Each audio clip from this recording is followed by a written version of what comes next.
All right, so here we go. This one's been sitting a while. We've been going with holidays, trying back and forth a little bit. But today we're going to talk about Victor Crowley, which is the fourth. And I know you're not a big sequel guy. Not a sequel guy, that's true. But we're going to talk about more than just the fourth. We're going to talk about two and three too while we're at it. Yeah, So they're a very interesting slasher series. I'll it give it that is much. It's become one of my favorites. So we'll get into talking about why.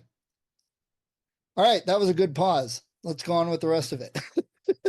awesome. So we're talking about Victor Crowley by Adam Green, who did Hatchet for us back in season 1 or 2. I don't remember which. It was a while ago. That long ago? Wow. Okay. Yeah. We talked about his background quite a bit when we did Hatchet. So this is actually going to turn into kind of a mini retrospective of his work because he does this really cool thing where we had said back when he did Hatchet that if you watched Hatchet 1, 2, and 3 all together, it all was one continuing story. Yes. And And it which all, arguably you could say the others are like that too. Halloween's, depending on which timeline and which sequels you're talking about.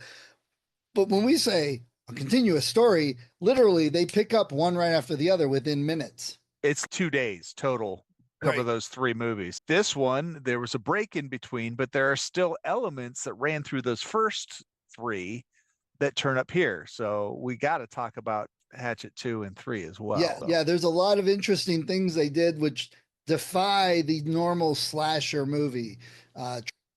yeah, regardless of how you feel about this series of movies, whether you love it, whether you hate it, you can't argue the fact that it is like a real homage to the horror movies of the past